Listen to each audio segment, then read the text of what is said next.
How many slaves did Rome actually have? The numbers will shock you. Picture this.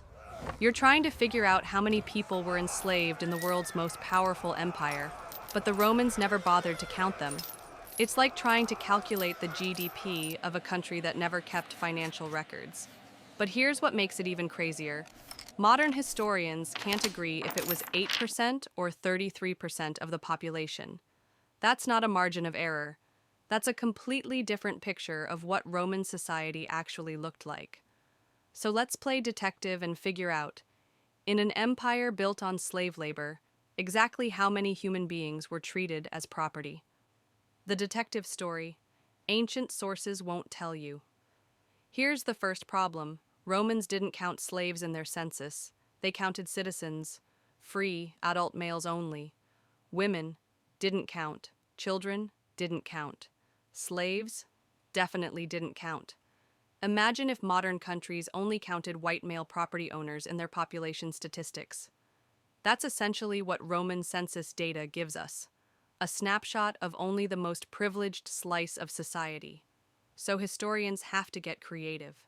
They look at grain imports. How much food did Rome need? City infrastructure. How many people could the aqueducts serve? And economic records. How many workers did these massive farms require? It's like reconstructing a puzzle when most of the pieces are missing. The empire that couldn't exist without human property. But let's be clear about one thing. Rome was absolutely, fundamentally built on slave labor. This wasn't a side business. It was the foundation of everything. Think about Roman attitudes toward work. Free citizens were supposed to fight wars, run the government, or at worst, live on welfare. Yes, Rome had a welfare system called the grain dole. Manual labor? That was for slaves. Cleaning sewers? Slaves. Building roads? Slaves. Mining precious metals? Slaves. Working massive plantations? Slaves.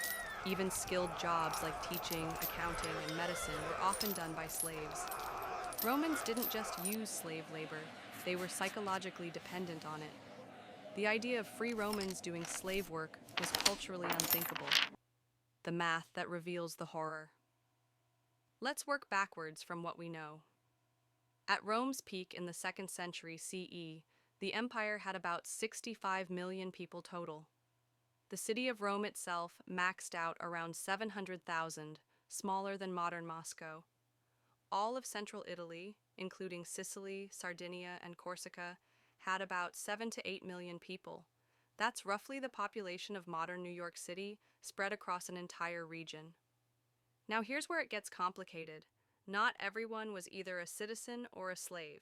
Roman society had multiple levels: full citizens, the privileged minority; slaves, human property; freed people, former slaves; provincial inhabitants, non-citizens; colony, semi-free farmers, basically serfs.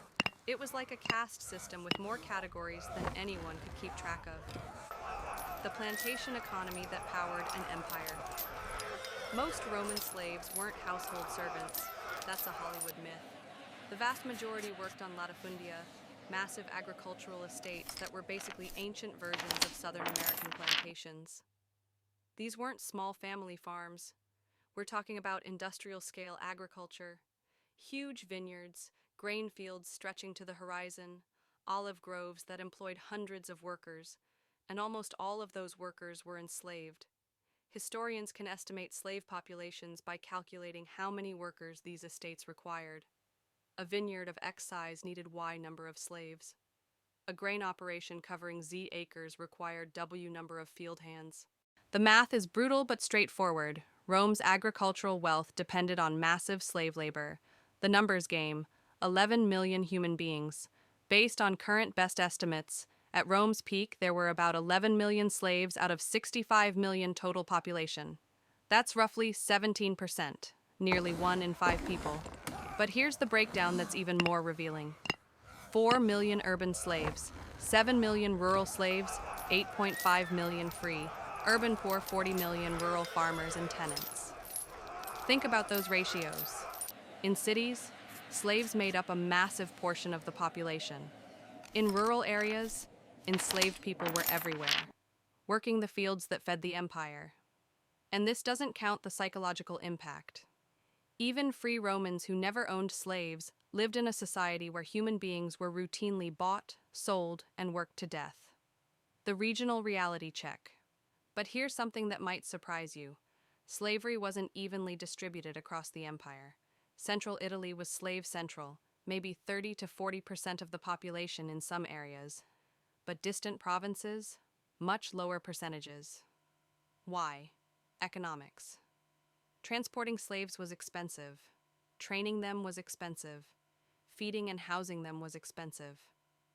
In frontier regions, it was often cheaper to hire local workers than to import and maintain slaves.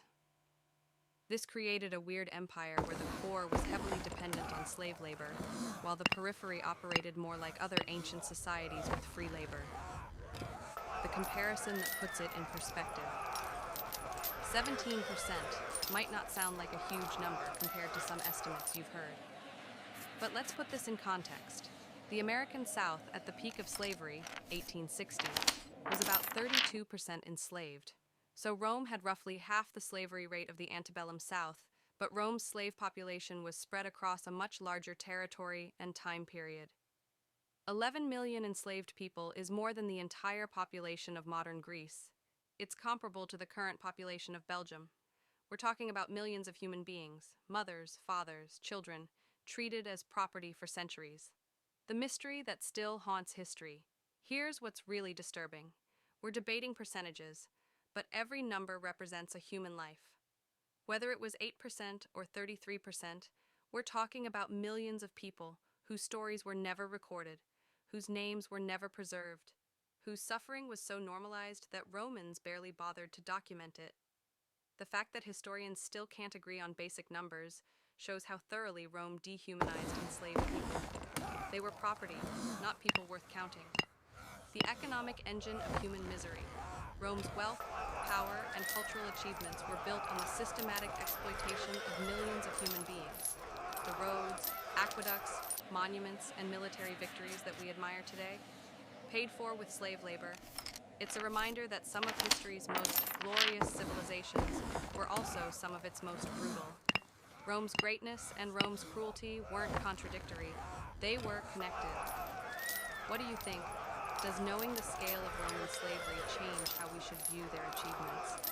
And how do we reconcile admiring Roman engineering and law while condemning their treatment of human beings?